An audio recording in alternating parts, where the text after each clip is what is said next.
Re-Animator, Episode 6, The Plague of the Undead. Opening scene, exterior, downtown Arkham, midnight. A dark, rain-soaked street. A figure stumbles into the glow of a flickering street lamp, a man, pale and shaking, his veins pulsing with sickly green light. His breathing is ragged. A police officer approaches cautiously.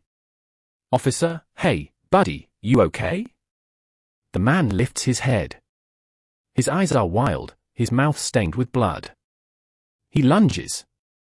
The officer barely has time to react before the man tears into his throat. Blood sprays. The officer's dying scream echoes through the city. More figures emerge from the darkness, shambling, twitching, their bodies in various stages of decay. Some howl. Some laugh. Chaos begins. Title sequence rolls.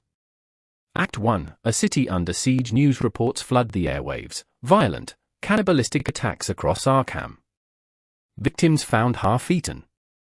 Corpses disappearing from morgues. Witnesses describe unstoppable attackers, impervious to bullets. The police launch an emergency lockdown, but nothing stops the rising plague. At the hospital, West watches the reports with fascination. Dan, however, is horrified. "Dan, this is our fault." West, "Correction, this is progress." Dan grabs him by the collar. "Dan, people are dying, West." West, coldly, "People die every day, Dan. But only I can bring them back." Dan shoves him away, storming out. West watches him go, then turns back to his notes, already formulating a new experiment. Act 2, Lieutenant Chapman enters the case. Enter Lieutenant William Chapman, a grizzled, relentless detective who doesn't believe in the supernatural. He studies crime scenes like a scientist, and he hates loose ends. As bodies pile up, Chapman finds a pattern. Every victim had ties to Miskatonic University. Some were former patients. Some were cadavers at the hospital. "Chapman, this isn't random. Someone's pulling the strings." His investigation leads him to Dan Kane. Chapman watches him from a distance, noting his erratic behavior and late-night hospital visits. Meanwhile, West notices Chapman watching them and begins planning how to deal with the detective permanently. Act 3, Megan's desperate escape. Megan, still held captive in Hill's lab, waits for her moment.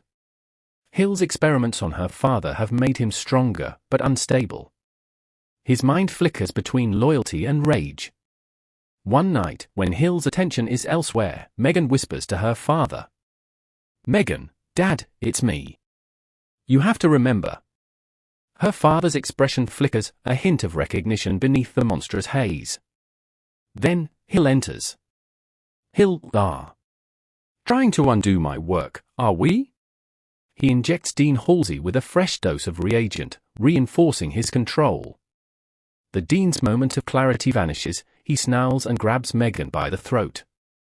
Megan chokes, struggling, but at the last second, the Dean hesitates. His grip loosens. Hill frowns. "Hill, IHMPH. How inconvenient." Megan seizes the moment, grabbing a scalpel from a tray and slashing Hill's severed head. His headless body lunges, but Megan throws a tray of chemicals into its path, sending it crashing into the wall. She runs, breathless, into the city, straight into the chaos of the undead plague. Act 4, a confrontation in the streets. Dan, now convinced that West has gone too far, wanders through the burning city, seeing the horror firsthand. He stumbles upon Megan, barely alive, fleeing through the carnage. "Dan, Megan." She collapses into his arms, sobbing. "Megan, Hill, my father, he made him into. She breaks down, unable to finish. Dan, holding her close, knows what must be done.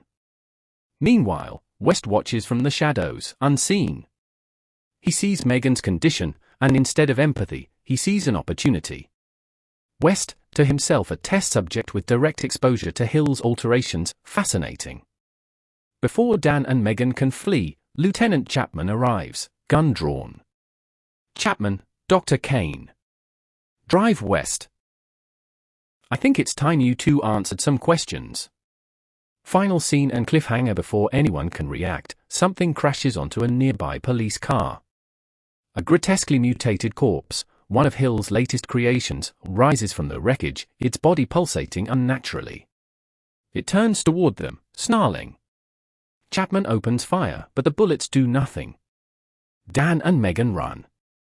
West? He simply watches, fascinated. Chapman reloads, before realizing West is still standing there.